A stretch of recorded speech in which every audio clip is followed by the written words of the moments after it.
বাংলাদেশের রাজনীতিতে আবারও আলোচনার কেন্দ্রবিন্দুতে উঠে এসেছেন তারেক রহমান। গুঞ্জন ছড়িয়েছে, আসন্ন রাজনৈতিক পরিবর্তনের প্রেক্ষাপটে সম্ভাব্য মন্ত্রিসভা কেমন হতে পারে সেই তালিকায় আলোচনায় এসেছে একটি নতুন নাম, জায়মা রহমান। এই খবর ঘিরে রাজনৈতিক অঙ্গনে তৈরি হয়েছে ব্যাপক কৌতূহল ও আলোচনা। বাংলাদেশ জাতীয়তাবাদী দল দীর্ঘদিন ধরেই ক্ষমতার বাইরে। তবে সাম্প্রতিক রাজনৈতিক পরিস্থিতি এবং নির্বাচনকে সামনে রেখে দলটি তাদের কৌশল সাজাচ্ছে নতুনভাবে। দলের ভারপ্রাপ্ত চেয়ারম্যান তারেক রহমানের নেতৃত্বে সম্ভাব্য মন্ত্রিসভা কেমন হতে পারে তা নিয়েই এখন জল্পনা তুঙ্গে। দলীয় সূত্র বলছে, তরুণ ও শিক্ষিত মুখদের অগ্রাধিকার দেওয়া হতে পারে। বিশেষ করে আন্তর্জাতিকভাবে শিক্ষিত, আধুনিক চিন্তাধারার নেতৃত্ব সামনে আনার পরিকল্পনা থাকতে পারে। এই জায়গায় আলোচনায় এসেছে জায়মা রহমানের নাম। জায়মা রহমান, যিনি তারেক রহমান ও সাবেক প্রধানমন্ত্রী খালেদা জিয়া পরিবারের সদস্য হিসেবে পরিচিত, বরাবরই আলোচনার বাইরে থেকেছেন। কিন্তু সাম্প্রতিক সময়ে রাজনৈতিক মহলে প্রশ্ন উঠছে, তিনি কি ভবিষ্যতে সক্রিয় ভূমিকায় আসতে পারেন?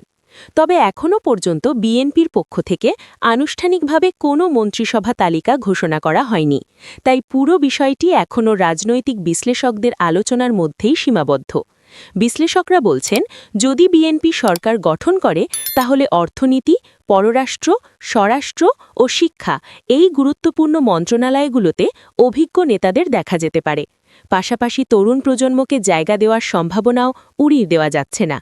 সম্ভাব্য আলোচনায় যেসব নাম ঘুরছে তাদের মধ্যে রয়েছেন দলের সিনিয়র নেতারা, সাবেক মন্ত্রী এবং নীতি নির্ধারণী পর্যায়ের ব্যক্তিত্বরা। রাজনৈতিক পর্যবেক্ষকদের মতে, তারেক রহমান যদি প্রধানমন্ত্রী হিসেবে দায়িত্ব নেন তাহলে তার মন্ত্রিসভা হতে পারে সংস্কার ও আধুনিকায়ন কেন্দ্রিক। অর্থনীতি পুনর্গঠন, দুর্নীতিবিরোধী কঠোর অবস্থান এবং আন্তর্জাতিক সম্পর্ক জোরদার, এই তিনটি অগ্রাধিকার পেতে পারে। এছাড়া নারীর অংশগ্রহণ বাড়ানোর বিষয়েও গুরুত্ব দেওয়া হতে পারে। এই প্রেক্ষাপটেই জায়মা রহমানের নাম আলোচনায় আসছে বলে ধারণা করা হচ্ছে। তবে রাজনৈতিক বাস্তবতা বলছে, পরিবারের সদস্যদের সরাসরি মন্ত্রিসভায় আনা হলে তা নিয়ে বিতর্কও তৈরি হতে পারে। বিরোধী দলগুলো এটিকে পরিবারতন্ত্রের উদাহরণ হিসেবে তুলে ধরতে পারে। এদিকে আওয়ামী লীগ নেতারা ইতোমধ্যেই এমন সম্ভাব্য মন্ত্রিসভা নিয়ে সমালোচনা শুরু করেছেন, যদিও এই বিষয়ে এখনও আনুষ্ঠানিক কোনো ঘোষণা নেই।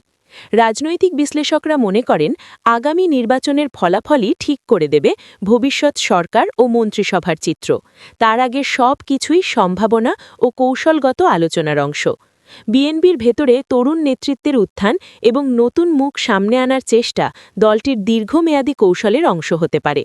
সর্বশেষে বলা যায়, তারেক রহমানের সম্ভাব্য মন্ত্রিসভা নিয়ে আলোচনা যতই জোরালো হোক না কেন, এখনও পর্যন্ত এটি রাজনৈতিক জল্পনা-কল্পনার মধ্যেই সীমাবদ্ধ। আনুষ্ঠানিক ঘোষণা ছাড়া কোনো তালিকাকেই চূড়ান্ত বলা যাবে না।